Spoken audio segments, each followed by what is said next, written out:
অধ্যায় 2 খাদ্য পাঠ 1 ভেবেলাৰ ভোগ পঢ়ো আহা। ভেবেলা ওলাল মাঘী দুমাহীত শহুৰৰ ঘৰলৈ বুলি, গুৰৰ টেকেলি কলৰ আশীটি ভাৰ কৰি ল'লে তুলি। বাটকুৰি বাই আবেলি পৰত পালে শহুৰৰ ঘৰ, লোটাৰ পানীৰে হাত ভৰি ধুই পানী খালে কলহৰ। শহুৰ শাহুলৈ সেৱাতি জনাই বহে পীৰাখনি পাৰি, ঘৰৰ খবৰ খেতিৰ ফচল কলে আঁতিগুৰি মাৰি।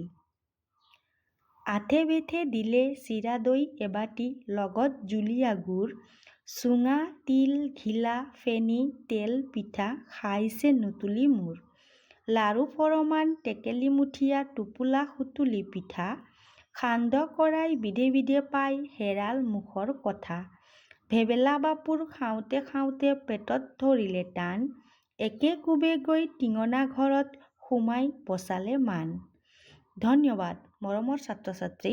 পাঠ 1 ভেবেলাৰ ভোগ পাঠৰ আটাইবোৰ ক্ৰিয়াকলাপৰ প্ৰশ্ন উত্তৰৰ ভিডিঅ' মোৰ চেনেলত আছে, তোমালোকে গৈ চাব পাৰিবা। আজিৰ কাৰণে ধন্যবাদ।